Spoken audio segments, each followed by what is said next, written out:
आमतौर पर लोगों के मन में ये शिकायत, ये सवाल रहता है कि सामाजिक संस्थाओं पर कुछ गिने चुने लोगों का ही कब्जा रहता है।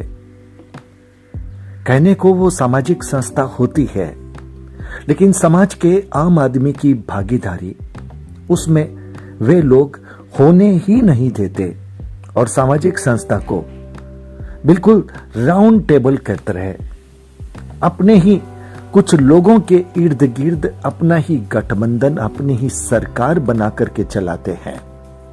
नमस्कार, मैं संजय सनम, आप देख रहे हैं डिजिटल फर्स्ट न्यूज। लोगों के मन की बात, आम लोगों के मन का सवाल। सोशल मीडिया में एक क्लिप आई है कुमार सरमन जी की, और कुमार सरमन जी ने इस कड़वे सच को बड़े बेबाक अंदाज में खोल करके बयान किया है। इसके लिए सबसे पहले मैं कुमार सरमन जी को हृदय से साधुवाद देता हूं। यह आवश्यकता है कि आध्यात्मिक पथिक सामाजिक विकृतियों की तरफ समाज के लोगों का ध्यान आकर्षित करें और जहां पर चोट देनी चाहिए वहां पर वे अपने शब्दों से, अपने निर्देशों से वहां पर चोट दें ताकि उन विकृतियों का उपचार हो सके। बड़ी कड़वी और बड़ी सच्ची बात कि किस तरह से अधिकांश ट्रस्ट, अधिकांश संस्थाएं कुछ गिने चुने लोगों के इर्द गिर्द घूमती है और सरकार उनकी ही रहती है, नाम बदलते हैं, अंदाज वही रहता है, अधिकार वही रहता है। कहने को वो समाज की संस्था, समाज का ट्रस्ट होता है, लेकिन जैसा कि कुमार सरमन जी ने कहा कि आप जिस तरह से ये घेराबंदी करते हैं, समाज के अन्य लोगों को आने का मौका ही नहीं मिलता, तो उनका जवाब था कि कोई गलत लोग आ जाएं और कब्जा कर लें। देखिए क्या तर्क है। खुद कब्जा किए हुए हैं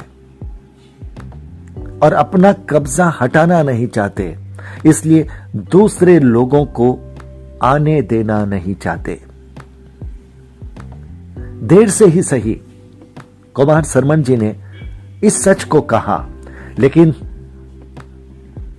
आज से कुछ साल पहले, संभवतः जब आचार्य श्री का बेंगलोर में चातुर्मास था, उस वक्त समाज की सबसे बड़ी संस्था में संविधान संशोधन हुआ था और उसमें बहुत सारे लोगों ने आवाज उठाई थी।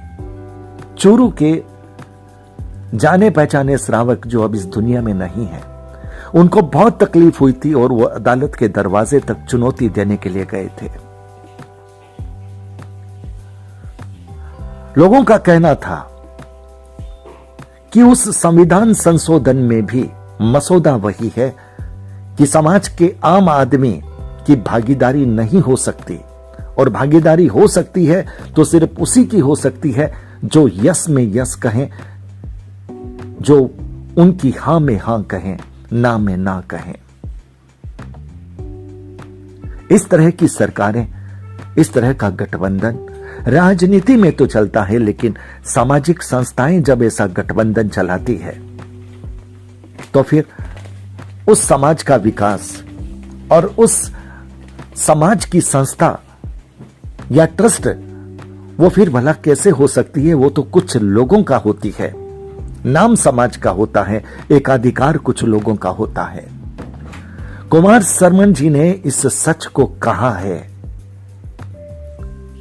पहले क्यों नहीं कहा? उनकी जानकारी में सब कुछ क्या नहीं था? क्या कोई मजबूरी थी, या अब यह सच कहने की जरूरत क्यों पड़ी?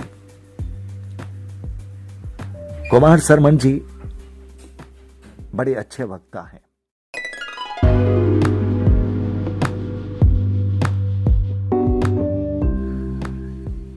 कुमार शर्मन जी का ये संबोधन निश्चित रूप से प्रेरक है, कड़वा सच है, और यह संबोधन समाज के लोगों को सोचने के लिए मजबूर करेगा, क्योंकि एक आध्यात्मिक पथिक बोल रहा है और समाज परिधान को विशेष महत्व देता है। हमारा मकसद तो है सुधार होना चाहिए। कुमार शर्मन जी अगर ऐसे तथ्य बोलने लग जाएं तो फिर शायद हमें बोलने की यहां जरूरत नहीं होगी, हमारे लिए फिर दूसरे विषय बहुत है। लेकिन जब आध्यात्मिक पथिक इन विषयों पर नहीं बोलते तब मुझे और मेरे जैसे कुछ लोगों को बोलना और लिखना पड़ता है।